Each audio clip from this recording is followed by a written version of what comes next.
Hey guys, welcome to government jobs Gyan YouTube channel. Guys, आज की इस वीडियो में हम बात करेंगे एसएससी एमटीएस के new recruitment notification online form apply process के बारे में। जी हां दोस्तों, स्टाफ सिलेक्शन कमीशन ने एसएससी एमटीएस यानी कि मल्टीटास्किंग स्टाफ के खाली पदों को भरने के लिए नोटिफिकेशन रिलीज कर दिया है। कैसे आप इन पोस्ट के लिए अपने फॉर्म फिल कर सकते हो, इसकी पूरी जानकारी हम आपको स्टेप बाय स्टेप रजिस्ट्रेशन से लेकर प्रिंट तक देंगे। बस आपको इस वीडियो को स्किप के बिना शुरू से लेकर एंड तक देखना है। उसके बाद वीडियो पसंद आए तो इसे लाइक और शेयर कर दें। चैनल पर नए हो तो इसे सब्सक्राइब कर लें। तो गाइस, बिना कोई वक्त गंवाए चलिए शुरू करते हैं। आपको इस वीडियो के डिस्क्रिप्शन बॉक्स में हमारी वेबसाइट IND-sarkari-naukri.in के इस पेज का लिंक मिल जाएगा। यहां पर आपको इस भर्ती के रिगार्डिंग सभी डिटेल्स प्रोवाइड करा दी गई है। स्टाफ सिलेक्शन कमीशन एसएससी कर्मचारी चयन आयोग ने मल्टीटास्किंग स्टाफ एमटीएस और हवलदार के 1500 के लगभग या फिर इससे ज्यादा खाली पदों को भरने के लिए नोटिफिकेशन रिलीज कर दिया है। इस भर्ती के लिए आप 27 जून 2024 से 31 जुलाई 2024 तक अपने फॉर्म फिल कर सकते हो। 10वीं पास कैंडिडेट ऑल इंडिया से अप्लाई कर सकते हैं। आपको इस पेज को नीचे स्क्रॉल डाउन करना है। इंपोर्टेंट लिंक सेक्शन में आकर ऑफिशियल नोटिफिकेशन पीडीएफ लिंक पर क्लिक करके इस भर्ती के नोटिफिकेशन को ओपन कर लेना है और इसमें से आपको पूरी डिटेल रीड कर लेनी है। उसके बाद आपको अप्लाई करना है। अप्लाई के लिए भी आपको यहीं पर ये अप्लाई ऑनलाइन का ये लिंक दिया गया है।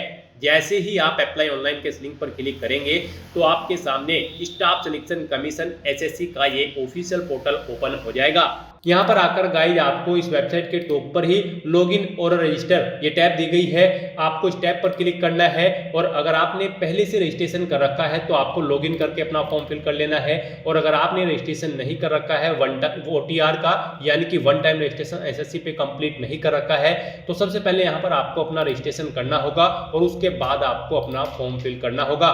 तो यहाँ पर आपको रजिस्टर नाउ का ये लिंक दिया गया है। आपको इस लिंक पर क्लिक करना है। उसके बाद आपके सामने कुछ इस तरह से इंटरफेस खुलेगा। यहां पर आपको वन टाइम रजिस्ट्रेशन में 4 चीजें फॉलो करनी होंगी। सबसे पहले आपको अपनी पर्सनल डिटेल देनी है, फिर आपको अपना पासवर्ड क्रिएट करना है, उसके बाद आपको अपनी एडिशनल डिटेल्स प्रोवाइड करनी है और फिर डिक्लेयर करते हुए अपना रजिस्ट्रेशन कंप्लीट कर लेना है। तो यहां पर आपको कंटिन्यू ऑप्शन पर क्लिक करना है। फिर आपके सामने कुछ इस तरह से इंटरफेस खुलेगा। यहां पर आपको अपनी पर्सनल डिटेल देनी है। सबसे पहले पूछा गया है कि क्या आपके पास आधार कार्ड है, अगर है तो यस करें और फिर उसका नंबर यहां पर एंटर करें। वही नंबर एक बार फिर से यहां पर एंटर करें और अपना आधार नंबर आप वेरीफाई कर लें। और अगर आपके पास आधार कार्ड नहीं है तो यहां पर आपको नो ऑप्शन सिलेक्ट करना है। फिर आपको अपनी कोई और आइडेंटिफिकेशन यहां पर आईडी सिलेक्ट कर लेनी है, जैसे कि यहां पर आपका driving licence, employ ID, PAN card, passport जो भी आपके पास है यहां पर आप ऑप्शन सिलेक्ट करें और फिर उसका नंबर यहां पर एंटर कर दें। फिर यहां पर आपको अपना नाम एंटर करना है। आपको अपना ये नाम अपनी 10वीं की मार्कशीट के अकॉर्डिंग एंटर करना है। फिर आपको अपना नाम यहां पर वेरीफाई कर लेना है, एक बार फिर से एंटर करके सेम नेम। उसके बाद यहां पर आपसे पूछा गया है कि क्या आपने कभी अपना नाम चेंज किया है, अगर किया है तो यहां पर आप यस ऑप्शन सिलेक्ट करें और फिर यहां पर चेंज नेम आप एंटर कर दें। और अगर आपने कभी अपना नाम चेंज नहीं किया है तो यहां पर आपको नो ऑप्शन सिलेक्ट करना होगा। तो इस तरह से यहां पर आपका ये फॉर्म पहले की ही तरह यहां पर भरा जाएगा, जैसे कि आपने एसएससी के रजिस्ट्रेशन टाइम पे अपना फॉर्म फिल किया था रजिस्ट्रेशन करते हुए। बस यहां पर अब आपको इस नए पोर्टल पर दोबारा से इसको वन टाइम रजिस्ट्रेशन का नाम दे दिया गया है। आपको अपनी डिटेल सेम ऐसे ही यहां पर प्रोवाइड करानी है। नाम के बाद आपको यहां पर अपना जेंडर सिलेक्ट कर लेना है। उसके बाद आपको अपना जेंडर वेरीफाई कर लेना है, यानी कि एक बार फिर से सिलेक्ट करना है। फिर यहां पर आपको अपनी डेट ऑफ बर्थ इस कैलेंडर में से सिलेक्ट कर लेनी है। वही डेट ऑफ बर्थ आपको एक बार फिर से इस कैलेंडर में से सिलेक्ट करके अपनी डेट ऑफ बर्थ को वेरीफाई कर लेना है। उसके बाद यहां पर आपको अपने फादर का नाम एंटर करना है। फिर वही नाम आपको एक बार फिर से एंटर करना है अपने फादर का वेरिफिकेशन के लिए। ऐसे ही यहां पर आपको अपनी मदर का नाम एंटर करना है और फिर उसे भी यहां पर आपको वेरीफाई कर लेना है। उसके बाद यहां पर आपसे पूछा गया है आपकी 10वीं क्लास की एजुकेशन बोर्ड के बारे में। आपने किस एजुकेशन बोर्ड से अपनी 10वीं क्लास पास आउट की है, वो यहां पर आप सिलेक्ट करें। फिर यहां पर आप दोबारा से वही बोर्ड सिलेक्ट करके उसे यहां पर आप वेरीफाई कर लें। उसके बाद यहाँ पर आपको अपनी 10वीं क्लास का रोल नंबर एंटर कर देना है। फिर वही रोल नंबर आपको एक बार फिर से एंटर कर देना है वेरिफिकेशन के लिए। फिर आपको यहाँ पर अपना पासिंग ईयर सिलेक्ट करना है, कब आपने अपनी 10वीं क्लास पास आउट की है वो ही पासिंग ईयर आपको एक बार फिर से सिलेक्ट करना है। यहाँ पर आपको सभी फील्ड्स की डिटेल 2 बार सिलेक्ट करनी है या फिर एंटर करनी है वेरिफिकेशन के लिए। उसके बाद यहाँ पर आपको अपनी highest level of educational qualification यहाँ पर सिलेक्ट कर लेनी है। आपने 12वीं क्लास पास आउट कर रखी है, ग्रेजुएशन, पोस्ट ग्रेजुएशन या फिर पीएचडी, जो भी आपने यहाँ पर अपनी हायर क्वालिफिकेशन पास आउट कर रखी है वो यहाँ पर आप सिलेक्ट करें, एक बार फिर से सिलेक्ट करें। फिर यहाँ पर आपको अपना मोबाइल नंबर एंटर करना है और ईमेल आईडी यहाँ पर एंटर करनी होंगी। यहाँ पर जैसे ही आप अपना मोबाइल नंबर और ईमेल आईडी एंटर करोगे तो आपके सामने यहाँ पर सेंड ओटीपी का ऑप्शन आएगा। आपको सेंड ओटीपी ऑप्शन पर क्लिक करना है और उसके बाद आपके रजिस्टर्ड मोबाइल नंबर और ईमेल आईडी पर ओटीपी जाएंगे। वो ओटीपी आपको यहाँ पर एंटर करके अपना मोबाइल नंबर और ईमेल आईडी को वेरीफाई कर लेना है। इसके बाद आपको यहाँ पर अपनी सभी डिटेल्स फिल आउट करने के बाद सेव एंड नेक्स्ट ऑप्शन पर क्लिक कर देना है। इस तरह से यहाँ पर आपका वन टाइम रजिस्ट्रेशन हो जाएगा। आपको एक रजिस्ट्रेशन नंबर यहाँ पर प्रोवाइड कर दिया गया है। ये रजिस्ट्रेशन नंबर और एक पासवर्ड आपकी रजिस्टर्ड मोबाइल नंबर और ईमेल आईडी पर भी सबमिट किए गए हैं। आपको इन्हें केयरफुली नोट डाउन करके रख लेना है फ्यूचर यूज के लिए। तो यहाँ पर अब आपको कंटिन्यू के इस ऑप्शन पर क्लिक करना है। उसके बाद यहाँ पर आपको अपना रजिस्ट्रेशन नंबर एंटर करना है और पासवर्ड एंटर करना है, वो पासवर्ड जो आपकी रजिस्टर्ड मोबाइल नंबर और ईमेल आईडी पर सबमिट किया गया है। उसके बाद आपको ये कैप्चा कोड यहाँ पर एंटर करना है और साइन इन की स्टेप पर क्लिक करके अपने डैशबोर्ड में साइन इन कर लेना है। नेक्स्ट आपके सामने कुछ इस तरह से इंटरफेस खुलेगा। यहाँ पर अब आपको अपना नया पासवर्ड सेट करना है। गाइस यहाँ पर आपको आपका रजिस्ट्रेशन नंबर ऑटोमेटिकली फील्ड मिल जाएगा। अब यहाँ पर आपको अपना ओल्ड पासवर्ड एंटर करना है जो आपके रजिस्टर्ड मोबाइल नंबर और ईमेल आईडी पर सबमिट किया गया था। वो पासवर्ड यहाँ पर एंटर करने के बाद आपको अपना नया पासवर्ड क्रिएट करना है। यहाँ पर आपका पासवर्ड कम से कम 8 कैरेक्टर का होना चाहिए और ये पासवर्ड आपका अल्फा न्यूमेरिक फॉर्मेट में होना चाहिए। मींस आपके पासवर्ड में कम से कम एक अपर केस कैरेक्टर, एक लोअर केस कैरेक्टर, एक इंटीजर नंबर और एक स्पेशल कैरेक्टर जैसे कि @ या फिर डॉलर होना चाहिए। वही पासवर्ड आपको यहाँ पर कंफर्म पासवर्ड फील्ड में एंटर करना होगा जो आपने यहाँ पर न्यू पासवर्ड फील्ड में अपना पासवर्ड क्रिएट किया है। आपका पासवर्ड कुछ इस तरह से रहेगा जैसे कि यहाँ पर आपके पासवर्ड में कम से कम एक अपर केस कैरेक्टर, एक लोअर केस कैरेक्टर, एक इंटीजर नंबर और एक स्पेशल कैरेक्टर जैसे कि @ या फिर डॉलर होना चाहिए और आपके पासवर्ड की लेंथ कम से कम 8 कैरेक्टर की होनी चाहिए। तो यहाँ पर अपना पासवर्ड सेट करने के बाद आपको इस पेज को नीचे स्क्रॉल डाउन करना है और यहाँ पर आपको एक सिक्योरिटी क्वेश्चन सिलेक्ट कर लेना है अपनी चॉइस के अकॉर्डिंग और उसका आंसर आपको यहाँ पर देना है। फिर आपको दूसरा सिक्योरिटी क्वेश्चन यहाँ पर सिलेक्ट करना है, उसका आंसर यहाँ पर प्रोवाइड कराना है। इन आंसर्स को आपको, इन क्वेश्चन और आंसर्स को भी आपको नोट डाउन करके रख लेना है फ्यूचर यूज के लिए। अगर आप फ्यूचर में अपना पासवर्ड भूल जाते हो तो यहाँ पर ये सिक्योरिटी क्वेश्चन एंटर करके आप अपना पासवर्ड गेट कर सकते हो। तो यहाँ पर 2 सिक्योरिटी क्वेश्चन सिलेक्ट करने के बाद उनके आंसर आपको प्रोवाइड कराने हैं और फिर आपको यहाँ पर सेव एंड नेक्स्ट ऑप्शन पर क्लिक कर देना है।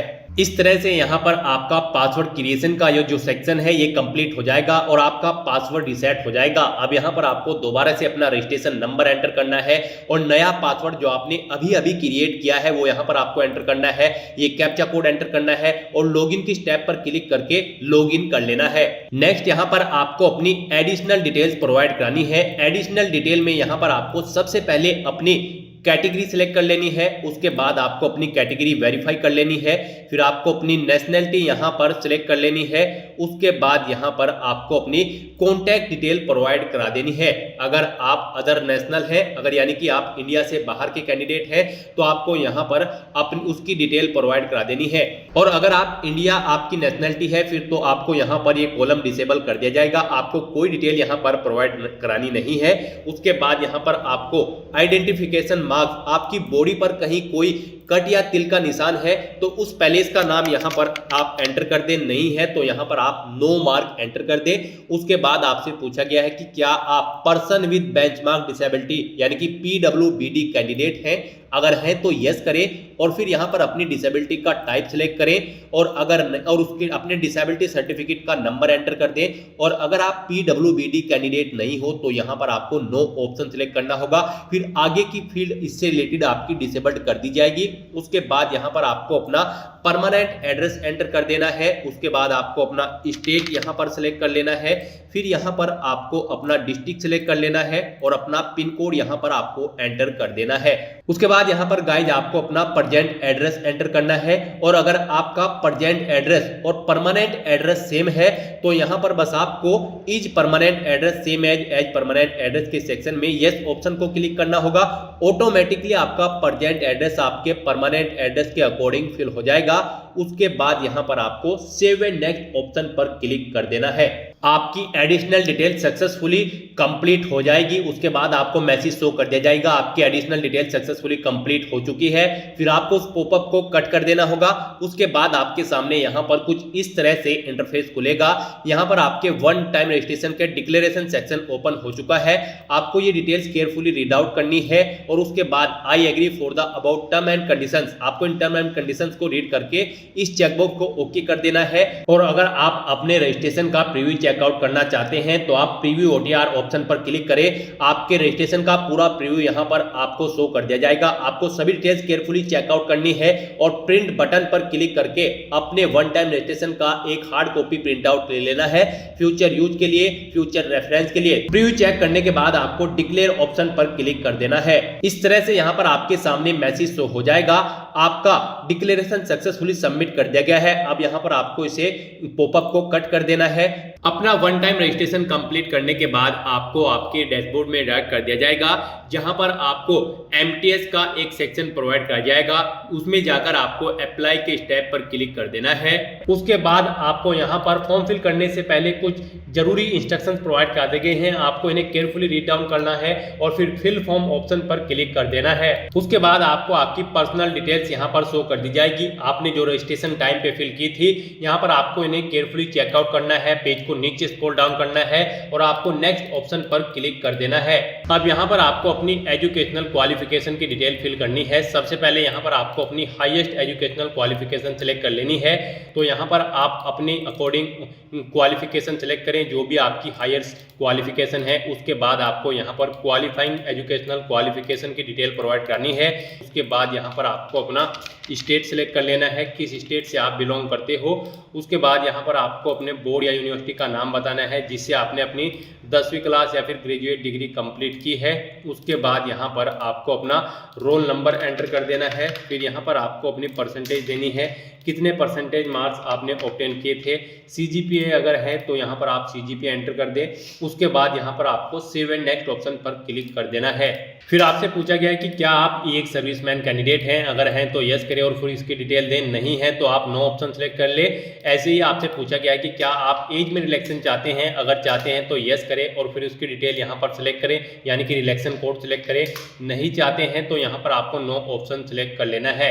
उसके बाद यहाँ पर आपसे पूछा गया है कि क्या आप अपनी पर्सनल इन्फॉर्मेशन को यहाँ पर अवेलेबल कराना चाहते हैं, अगर चाहते हैं तो यस करें, नहीं तो नो ऑप्शन सिलेक्ट करें। उसके बाद आपको सेव एंड नेक्स्ट ऑप्शन पर क्लिक कर देना है। फिर आपको ओके करना है। उसके बाद यहाँ पर आपको अपनी एडिशनल इन्फॉर्मेशन का सेकंड पार्ट प्रोवाइड कराना है। यहाँ पर आपको अपना एग्जामिनेशन सेंटर सिलेक्ट करना है। यहाँ पर आपको 3 चॉइसेस प्रोवाइड कराई गई है। आपको 3 एग्जामिनेशन सेंटर यहाँ पर अपनी चॉइस के अकॉर्डिंग सिलेक्ट कर लेने हैं। उसका मीडियम सिलेक्ट कर लेना है, किस लैंग्वेज में आप अपना क्वेश्चन पेपर चाहते हैं। फिर यहाँ पर आपको अपने पेपर का मीडियम एक बार फिर से सिलेक्ट कर लेना है वेरिफिकेशन के लिए। फिर यहाँ पर आपको पूछा गया है कि मीडियम ऑफ टाइपिंग टेस्ट आप किस में चाहते हैं। जो यहाँ पर आपका टाइपिंग टेस्ट होगा वो आप किस लैंग्वेज में चाहते हैं, हिंदी या फिर इंग्लिश। आप ऑप्शन सेलेक्ट करें, एक बार फिर से ऑप्शन सेलेक्ट करके वेरीफाई कर ले। उसके बाद आपसे पूछा गया है कि क्या आप PWD यानी कि आप पर्सनल विद बेंचमार्क डिसेबिलिटी आपकी 40% से अबव है, अगर है तो यस करें, नहीं तो नो ऑप्शन सिलेक्ट करें। यहाँ पर ये आपके रजिस्ट्रेशन के अकॉर्डिंग आपको ब्लैंक डिसेबल कर दी जाएंगे अगर आपने अपने रजिस्ट्रेशन टाइम पे इन्हें नो सेलेक्ट कर रखा है। उसके बाद यहाँ पर आपसे पूछा गया कि क्या आप फिजिकली लिमिटेशंस हैं आपके अंतर्गत, अगर है तो यस करें, नहीं तो नो ऑप्शन सेलेक्ट करें। फिर आपसे पूछा गया कि क्या आप स्क्राइब्ड हैं, अगर यहाँ पर आप यस ऑप्शन सेलेक्ट करते हो तो फिर आपको इसका आंसर यहाँ पर प्रोवाइड करना होगा और फिर यहाँ पर आपको सेव एंड नेक्स्ट ऑप्शन पर क्लिक कर देना है। उसके बाद यहाँ पर आपके सामने कुछ इस तरह से इंटरफेस खुलेगा। गाइज यहाँ पर आपको अपना लाइव फोटो और सिग्नेचर अपलोड करने होंगे, कैप्चर करने होंगे और उन्हें यहाँ पर अपलोड कर देना होगा। आपको यहाँ पर अपना लाइव फोटो कैप्चर करना है और फिर यहाँ पर आपको अपने सिग्नेचर अपलोड करने हैं। सिग्नेचर आपके 10 KB से 20 KB के बीच में होने चाहिए, JPG या फिर JPG फॉर्मेट में। तो यहाँ पर अब आपको अपना फोटो सिग्नेचर अपलोड करने हैं। फोटो सिग्नेचर अपलोड करने के बाद आपको सेव एंड नेक्स्ट ऑप्शन पर क्लिक कर देना है। नेक्स्ट आपको आपके एप्लीकेशन फॉर्म का पूरा प्रीव्यू यहाँ पर शो कर दिया जाएगा। आपको सभी डिटेल्स केयरफुली चेकआउट करनी है। इस पेज को नीचे स्क्रॉल डाउन करना है और यहाँ पर आपको सेव एंड नेक्स्ट ऑप्शन पर क्लिक कर देना है। उसके बाद आपके सामने कुछ इस तरह से इंटरफेस खुलेगा। अब यहाँ पर आपको आई एग्री चेकबॉक्स को ओके करना है, ये कैप्चा कोड यहाँ पर एंटर करना है और फिर आपको सेव एंड नेक्स्ट ऑप्शन पर क्लिक कर देना है। इस तरह से यहाँ पर आपका एप्लीकेशन फॉर्म सक्सेसफुली सबमिट हो चुका है। आपको प्रिंट एप्लीकेशन इस ऑप्शन पर क्लिक करके अपने एप्लीकेशन फॉर्म का एक हार्ड कॉपी प्रिंट आउट ले लेना है, फ्यूचर यूज के लिए, फ्यूचर रेफरेंस के लिए। तो दोस्तों ऐसे आप अपने SSC MTS 2024 के फॉर्म फिल कर सकते हो। आज की इस वीडियो में बस इतना ही। आई होप ये वीडियो आपको पसंद आई होगी। अगर पसंद आई हो तो इसे लाइक और शेयर करें। चैनल पर नए हो तो इसे सब्सक्राइब कर ले। Thanks for watching.